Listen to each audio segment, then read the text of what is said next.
நேயர்களுக்கு என் உள்ளம் கனிந்த பணிவான வணக்கங்கள். நேயர்களே, இன்றைய தினம் நாம் பார்க்க இருப்பது ஒரு பாசமுள்ள அண்ணன் தம்பிகளுடைய ஜாதகம். ராமன் லட்சுமணனைப் போல அப்படிப்பட்ட ஒரு மகோன்னதமான ஜாதகம். முதலாவதாக அவருடைய டேட் ஆஃப் பர்த் சொல்லிவிடுகிறேன். 7/4/1968 பிறந்தவர். 12:30 PM. பிறந்தது மதுரை. முதலாவதாக அவருடைய கிரகத்தினுடைய அடைவை சொல்லிவிடுகிறேன். அவர் பிறந்திருப்பது மிதுன லக்னம். ராசி பாருங்கள், கடகராசி, பூச நட்சத்திரம். 2இல் சந்திரன் ஆட்சி, 3இல் குரு தனித்து, 4ஆம் பாவத்திலே கேது, 10ஆம் இடத்திலே ராகு, சுக்கிரன், சனி, புதன், சூரியன், 11ஆம் இடம் லாபமனையிலே செவ்வாய். இவர் பிறக்கும் பொழுது சனியினுடைய திசை இருப்பு 13 வருடம் 3 மாதம் 4 நாள். இவர் 1968 பிறந்தவர். இவருக்கு வயது இன்னைக்கு 56 வயது நடைமுறையில். அதாவது 56 வயது முடிந்து இப்போ 57 பிறந்திருக்கிறது. இவருடைய ஜாதகம் கடந்த ஒரு 3 மாதத்திற்கு முன்னால் என்னை பார்க்க வந்திருந்தார். ஏற்கனவே 2 ஆண்டுகள் என்னிடத்தில் பார்த்த பரிச்சயம் அவருக்கு உண்டு. நடைமுறையிலே அவருக்கு பிறக்கும் பொழுது சனி திசை முடிந்தது. அதன் பிறகு அவருக்கு புதன் திசை, கேது திசை, சுக்கிர திசை, சூரிய திசை, சந்திர திசை. இதிலிருந்து படிப்படியான முன்னேற்றங்கள். சந்திர திசை, செவ்வாய் திசையெல்லாம் மிகப்பெரிய ஒரு மேன்மையான ஐஸ்வர்யம், பொருளாதாரத்தை ஈட்ட வேண்டும் விதிப்பயன். ஒரு பெரிய ஒரு நிர்வாகத்தில் உள்ள கம்பெனிக்கு ஜெனரல் மேனேஜராக இருக்கிறார். அவ்வளோப்பட்ட படிப்படியாக தன்னுடைய முயற்சியால் நல்ல ஒரு உயர்வையும் ஐஸ்வர்யத்தையும் இவருக்கு கொடுத்தது. சுக்கிர திசைக்கு பிறகு வரக்கூடிய சூரிய சந்திர திசைகள்லாம் அவருடைய வாழ்க்கையில் சகல ஐஸ்வர்யத்தையும் கொடுக்கும். காரணம் என்னவென்று பார்த்தால், இவருடைய ஜாதகத்தில் 2ஆம் இடத்து அதிபதி தனாதிபதி தனத்தில் ஆட்சி பெற்று, தனத்திற்கு கர்மாதிபதி என்று சொல்லக்கூடியவன் செவ்வாய், அதாவது லக்னத்திற்கு லாபாதிபதி, தன் வீட்டில் தானே ஆட்சி பெற்று சந்திரனுக்கு அது சுந்தரமாக பாருங்கள் 10ஆம் இடத்துல தசமகேந்திரத்தில் வெடுத்திருக்கிறது. அப்போ லக்னத்திற்கு 10இல் சுக்கிரன், லக்னத்திற்கு 10இல் சனி, லக்னத்திற்கு 10இல் சூரியன், அது மட்டும் இல்லாமல் ராகு. அங்கே அமர்ந்த கோள்கள் சூன்யமாக இருந்தாலும் அமரக்கூடிய கோள்கள் நன்மை பயக்கக்கூடிய கோள்கள். 10ஆம் இடத்திற்கு வேண்டுமென்றால் குற்றவியல் ஸ்தானமாக அமைந்திருந்தாலும் இவருடைய வாழ்க்கையில் சூரிய திசை, அதாவது 13 வருடம் இருப்பு இருந்தது. 17 வருடம் இவருடைய வாழ்க்கையில் என்ன திசை? புதன் திசை.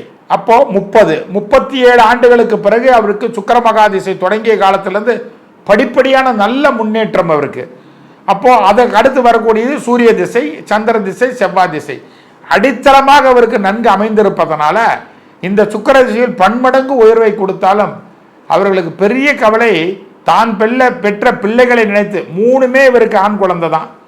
10ஆம் இடத்தில் உச்சம் பெற்ற அந்த சுக்கிரன் அமர்ந்து 10க்குடைய குரு பாருங்கள், சூரியனும் குருவும் பரிவர்த்தனை பெற்ற பிள்ளைகளால் தான் இவருக்கு அவமானம் நிந்தனம் என்றால் காரணம் என்னவென்றால் சுக்கிரனோட ராகு, பூர்வ புண்ணியாதிபதி என்று சொல்லக்கூடிய குழந்தைகளை பற்றி தான் இவருக்கு மிகுந்த கவலை. என்னப்பா குழந்தைகள் இப்படி இருக்கிறதே என்று. அதே போன்று சகோதரன், 2 சகோதரர்கள் இவர்களுக்கு.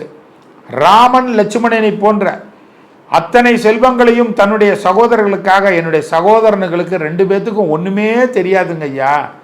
அவங்க வாழ்க்கையில் கல்யாணமே கிடையாது. அவங்க 2 பேர்களுக்குமே என்ன நம்பி வாழ்க்கை நடத்துகிறானுங்க. எனக்கு ஆண்டவன் நிறைந்த சம்பாத்தியத்தை கொடுத்துருக்குறான். இருக்கிற சொத்தெல்லாம் 2 தம்பிகளுக்குமே கொடுத்துடலான் இருக்கிறேன். அவங்களுக்கு எப்பையா கல்யாணம் நடக்குன்னு வினைவி வந்திருக்கிறார் அவருடைய ஜாதகத்தை எடுத்துக்கொண்டு. அப்போ இருக்கிற சொத்தெல்லாம் என் தம்பிகள் பேரில் கோடான கோடி பூர்வீக சொத்து இருக்கிறது. அத்தனையும் எனக்கு ஒரு சொத்து கூட வேண்டாம், எனக்கு 2 தம்பிகளுக்குமே எழுதி கொடுத்துறேன்னு என் பசங்கள்லாம் அதுக்கு போர்த்து கொடி தூக்குறாங்க. இருந்தாலும் எனக்கு எதுவுமே வேண்டான்னு நான் கொடுத்துடலான்னு முடிவில் தான் இருக்கிறேன். என் தம்பிகளுக்கு இந்த உலகத்தில் என்னை தவிர வேறு எதுவுமே தெரியாதுங்க. என் தாய் தாப்பெல்லாம் இறந்துட்டாங்க, என் தம்பிகளை நான் தான் ரொம்ப குழந்தைகள் மாதிரி வளர்த்துருக்கேன் அப்படின்னு. அப்போ பார்த்தீங்களா, இன்றைக்கி சொத்து பத்தில் அண்ணன் தம்பிகள் நாய்வையாக அடிச்சுக்கக்கூடிய ஒரு சில வீட்டையும் பார்க்கலாம். அண்ணன் தம்பிகள் இன்றைக்கும் நகமும் சதையுமாக ராமன் லட்சுமணனை போன்று இவர்கள் வாழ்க்கை நடத்துறதை பாருங்கள். காரணம் என்னவென்றால், சகோதர ஸ்தானாதிபதி என்று சொல்லக்கூடிய இளைய சகோதர ஸ்தானம் சூரியனும் குருவும் பரிவர்த்தனை. அது மட்டுமல்ல, சகோதர காரங்கள் லாபமனையில் அமர்ந்திருக்கிறார். அண்ணனுக்கு ஒன்றுனா மிகப்பெரிய இதில் முன்னாடி வந்து நிற்பாங்க, அந்த மாதிரி தம்பிமார்கள் இவர்கள். ஆனால் இந்த மிதல் லக்னத்துக்கு உண்டான சாபக்கேடு என்னவென்றால், பூர்வீக சொத்து ஒன்று தானமாகவோ தர்மமாகவோ உங்களுக்கு கொடுத்து வருகிறார்கள், இல்லை என்றால் இந்த பூர்வீக சொத்துக்காக பலவிதமான இன்னல்களும் துயரங்களும் இவருக்கு ஏற்படுகிறது. அதற்கு காரணம் என்னவென்றால் இந்த பூர்வீக புண்ணியாதிபதி என்று சொல்லக்கூடிய இந்த சுக்கிரன் பூர்வ புண்ணியத்திற்கே அட்டமாதிபதியாக வருவார்.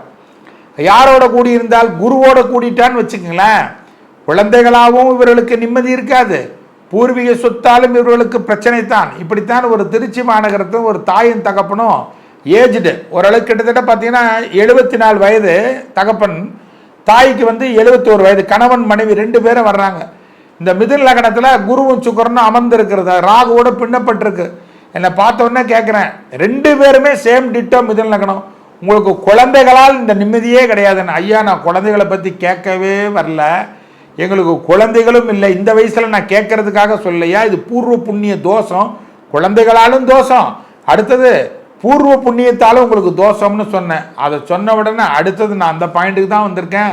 எங்களுக்கு வாரிசே கிடையாதுங்க, வாரிசு இல்லாத சொத்துக்களை நான் நிறைய பேருக்கு சொந்த பந்தத்துக்கு கொடுக்கலான்னு இருந்தேன், அவர்கள் எங்களுக்கு எதிரியாகவே காட்சியளிக்கிறார்கள். ஒருத்தனுக்கு கொடுத்தா ஒருத்தன் விட மாட்டேன்றான், இன்னொருத்தனுக்கு கொடுத்தா இன்னொருத்தன் விட மாட்டேன்றான். அதனால் இதனாலேயே போட்டிக்கிட்டு எங்களை கொலை செய்கிற அளவுக்கு கொலை மிரட்டல் வேற விடுறாங்க, நீ அவனுக்கு கொடுத்தனா உன்னை கொண்டுடுவேன்னு. அப்போ எதுக்கு ஐயா, நாங்கள் தர்மமாக எழுதி வச்சுட்டு காணாத இடத்துக்கு போயிடலான்னு கேட்க வர்றாங்க. பார்த்தீங்களா, சொத்து இருந்தாலும் பிரச்சனை, இல்லைன்னாலும் பிரச்சனை. அப்போ எதனால் சொன்ன பூர்வ புண்ணிய சாபக்கேடு இந்த மிதுன லக்னக்காரர்களுக்கு 5ஆம் இடத்து அதிபதியே சுக்கிரனே 5ஆம் இடத்திற்கு அட்டமாதிபதியாக வருவார். 5ஆம் இடத்துக்கு 6 கூடவினா யார் வருவான்னு அது குரு. இந்த நெகட்டிவான 2 கோள்கள் பின்னப்பட்டிருந்தால் அவர்கள் பூர்வீக சொத்து ரீதியாக எந்த பயனும் அவருக்கு கிடைக்காது, குழந்தைகள் ரீதியாக அவமானம் நிந்தனை ஏற்படும். ஆனால் இதற்கு மாறு கோணமாக இந்த ஜாதகம் பாருங்கள், மிதுன லக்னத்தில் பிறந்திருந்தாலும் அந்த சூரியனும் குருவும் பரிவர்த்தனை பெற்றிருக்கிறதுனால பூர்வீகத்தில் எந்த பிரச்சனையும் கிடையாது. ஆனால் பூர்வீகத்தை அண்ணன் தம்பிக்கே மொத்தமாக நான் தானமாக எழுதி கொடுத்துட்றேன் அப்படின்றார். பார்த்தீங்களா, அப்போ குழந்தைகள் எதிர்ப்புக்காரமாக நிற்குது. எல்லாத்தையும் தம்பி கொடுத்துட்டா நாங்கள் என்ன, நம்மளுக்கு தான் அத்தனை செல்வம் இருக்கே, உங்கள் அப்பா சம்பாரிச்சுக்கிறான், நீ சம்பாரிச்சதே எனக்கு வேணும், பூர்வீக சொத்தில் எனக்கு சரிசமமாக பங்கு வேணுன்றாங்க. அப்போ பாருங்கள், பிரச்சனை என்பது கொடுத்தாலும் பிரச்சனை, கொடுக்கலனாலும் பிரச்சனை. அதனால தான் மிதுன லக்னம் இஸ் டேஞ்சரஸ் லக்னம்னு. இது எதற்கு டேஞ்சரஸ் லக்னம்? புத்திர பாக்கியத்துக்கு. இதனால ரொம்ப சிறப்பான புத்திர சௌபாக்கியங்களும் ஒரு 15% பேர்கள் தான் மிதுன லக்னத்துக்கு கிடைக்குது. மீதம் 85% பேர்கள் குழந்தைகள் பெற்று அதனால் அவமானம் நிந்தனையும் அடைகிறது ஒரு வகை, குழந்தைகள் பெற்று குழந்தைகளுக்கு வேதனை ஏற்பட்டு பொருள் செலவு ஏற்பட்டு உடல் ரீதியான பிணிகள் ஏற்பட்டு அதனால் பரிதவிக்கக்கூடிய நிலைகளுக்கு இந்த தாய் தகப்பன் தள்ளப்படுகிறார்கள் என்றால் இது மிதுன லக்னத்தில் குருவும் சுக்கிரனும் எங்க கூடியிருந்தாலும். ஒரு பையன் பாருங்க, திருமணம் ஆகுது, கணவன் மனைவி பரஸ்பர ஒற்றுமையில 2 குழந்தைகள் பிறகுது, பிறந்த குழந்தை அதோட அவ்வளவுதான், 2வது பிரசவத்துக்கு போனவா மனைவி வீடு திரும்பல, கணவனுக்கும் மனைவிக்கும் பிரச்சனை ஏற்படுது, குழந்தைய மனைவி இடத்துல போயிட்டா, தாயின் இடத்துல இந்த கணவன் பரிதவிக்கு நிற்கிறான். அப்போ உயிரோட சமாதி வைக்கிறது யாரு? கடந்த வாரம் கூட ஒரு நிகழ்வு சம்பந்த குற்றாலத்தில் குடிக்க போயிட்டு ஒரு குழந்தை ஒரு தாய் பரிதவிக்க விட்டுட்டு பரிதவிச்ச நிலையை நம்ம யூடியூப்ல பார்க்குறோம் இல்லையா? தான் பெற்ற பிள்ளைக்கு தானே ஈமக்கடன்கள் செய்யக்கூடிய ஜாதகம் என்று பார்த்தால் இந்த மாதிரி நிலைகள் அந்த ஜாதகத்தில் இல்லாமல் நடக்குமா? எத்தனையோ பேர்கள் அந்த ஆற்று வெள்ளத்தில் தப்பிச்சு வர்ற மாதிரி வரக்கூடாதா? ஏன் இந்த குழந்தை போகுது? விதி எழுதப்பட்டவனுடைய நியதி. அதனால தான் ஒரு ஜாதகத்தில் 5ஆம் இடத்திற்கு 6, 8, 12 குற்றவியல் சகிதம் பெற்று குழந்தைகளால் அவர்களுக்கு ஒன்று அவமானத்தை தேடி தருகிறது, இல்லைன்னா குழந்தைகளால் நிந்தனையும் பிரச்சனையும் ஏற்படுகிறது. தான் பெற்ற பிள்ளைகளுக்கு ஈமக்கடன் செய்யக்கூடியவர்கள் யார் என்று பார்த்தால் மிகுதியாகவே இந்த மிதுன லக்னத்தில் இருப்பார்கள். அதற்கடுத்து மகர லக்னத்தை பார்க்கலாம். ஏனால் மகர லக்னத்திற்கு ஏனென்று சொன்னால் மகர லக்னத்துக்கு பஞ்சமாதிபதியே பஞ்சமத்திற்கு 6 கூடையனா வந்துடுவான் இந்த சுக்கிரன். இந்த சுக்கிரனோட குரு மிங்கிலாயிடவே கூடாது. அதே போன்று 5ல் குரு இருந்து நீசக்கேதுவோட நீச ராகுவோட இருந்தால் தான் பெற்ற பிள்ளைகளால் அவமானம் நிந்தனையும் சத்தியமாக உண்டு அன்பர்களே. இங்கே இல்லாமல் அங்கே நடக்குமா? அதனால தான் ஒவ்வொரு லக்னத்தை பார்க்கும் பொழுது 5ஆம் இடம் பூர்வ புண்ணியத்தின் வாயிலாகத்தான் குழந்தைகள் சிறப்புறுகிறதா, பூர்வீக சொத்தால் அவர்களுக்கு மேன்மையா அல்லது பூர்வீக சொத்தால் அவர்களுக்கு தாழ்மை என்று சீர்தூக்கி பார்க்க வேண்டும். ஒரு குழந்தை பெறது பெருசல்ல, பெற்ற குழந்தைகள் பார்வோற்றும் பிள்ளையா, ஊர் போற்றும் பிள்ளையா, உத்தம குழந்தையாக வாழ்கிறது என்றால் இவர்கள் ஜாதகத்தில் இல்லாத அந்த பிறப்பு நிச்சயமாக வராது. ஒரு ஜாதகத்தை எடுத்தெடுப்பில் பார்த்தோன்னு தெரியும், இந்த குழந்தையே ஒரு குழந்தையா இருக்கும், இந்த குழந்தைக்கு திருமணமாய் கிடைக்கக்கூடிய குழந்தைய நான் பார்த்த இடத்துல நிறைய பலாயிரம் ஜாதகங்கள் இப்படி சொல்லியிருக்கேன். அம்மா உன் குழந்தையே ஒரு குழந்தை, இந்த குழந்தைக்கு பிறக்கக்கூடிய ஒரு குழந்தை இருக்குது பாருங்க, பார்வோற்றும் பிள்ளையம்மா ஊர் போற்றும் பிள்ளையம்மா, உத்தம குழந்தையை தான் பெற்றெடுக்கக்கூடிய மகவையம்மா உன்னுடைய மகள் அப்படி அந்த தாய் தோப்பன் அவ்வளோ புலகாகிதம் கொள்கிறார் என்றால் அந்த ஜாதத்தில் அந்த விதி வாங்கிட்டு வரணும். இவர் ஜாதத்தில் பாருங்கள், சுக்கிரன் உச்சம், பார் போற்றும் பிள்ளை ஊர் போற்றும் பிள்ளையா இருக்கலாம், ஆனால் இவருக்கு உதவாத பிள்ளையா இருக்கு. எதனால? ராகு அங்கே கூடுறதுனால. இதெல்லாம் சீர்தூக்கி பார்க்க வேண்டும். அதனால குழந்தைகள் நன்றாக இருப்பார்கள், தான் பெற்ற பிள்ளைக்கு எந்த குறைகளும் இல்லை என்றால் குழந்தைகள் எதிரியாக காட்சியளிப்பார்கள், அவ்வளவுதான்.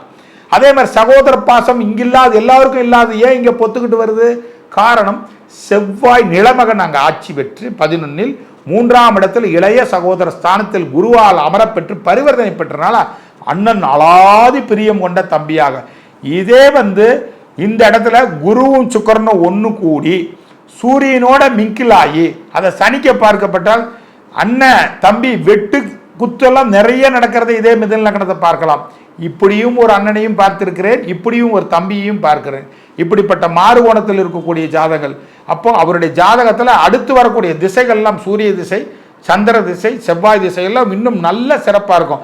இவருக்கு இன்றைக்கு இவருடைய வயது 55 வயசு 56 வயசு. அடுத்து பாருங்கள், அவருக்கு சூரிய திசை, அடுத்து சந்திர திசை, அடுத்தது கிட்டத்தட்ட 23 வருஷம் இன்னும் மேன்மையாக வாழ வேண்டும் என்று இவருடைய ஜாதகத்தில் அமைப்பு இருக்கிறது. மீண்டும் அடுத்த நிகழ்வில் சந்திப்போம். வாய்ப்புக்கு நன்றி கூறி விடைபெறுகிறேன். நன்றி, வணக்கம்.